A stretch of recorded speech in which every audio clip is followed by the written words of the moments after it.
আসসালামু আলাইকুম বন্ধুরা। সকল চাকুরির পরীক্ষার জন্য সাধারণ জ্ঞান। বিষয় বাংলাদেশে স্টার্লিং। এখানে অতি গুরুত্বপূর্ণ 15টি প্রশ্ন ও উত্তর নিয়ে আজকে আমরা আলোচনা করব। তো চলুন শুরু করা যাক। স্টারলিংক হলো স্যাটেলাইট ভিত্তিক ইন্টারনেট নেটওয়ার্ক। স্টারলিংকের মালিকানাধীন প্রতিষ্ঠান স্পেস এক্স। স্পেস এক্স এর কর্ণধার মার্কিন ধনকুবের ইলন মাস্ক।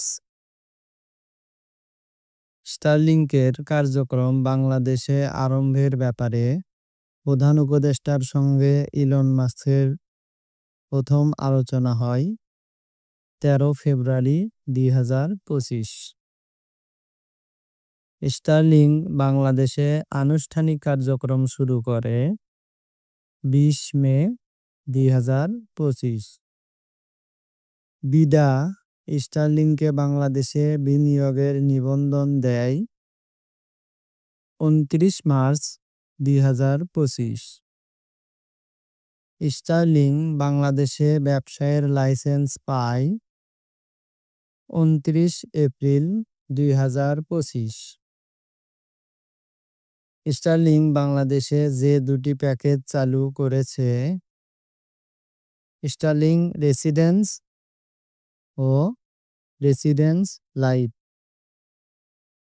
স্টারলিংকের সেবা মূল্যহার অনুমোদন দিয়েছে বিটিআরসি। স্টারলিংকের সেটআপ সরঞ্জামের মূল্য 47,000 টাকা। স্টারলিংকের সর্বনিম্ন প্যাকেজ মূল্য 4,200 টাকা। বিটিআরসি স্টারলিংকে যে সময়ের জন্য লাইসেন্স প্রদান করেছে 10 বছর। স্টারলিং প্রথম বাংলাদেশে আসার চেষ্টা করে 2021 সালে।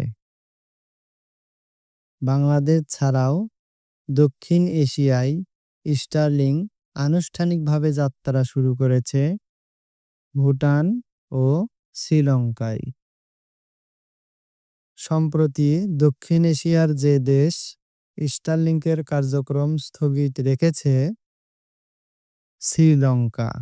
এরকম আরো চমৎকার ভিডিও পেতে চ্যানেলটি সাবস্ক্রাইব করে আমাদের পাশেই থাকুন।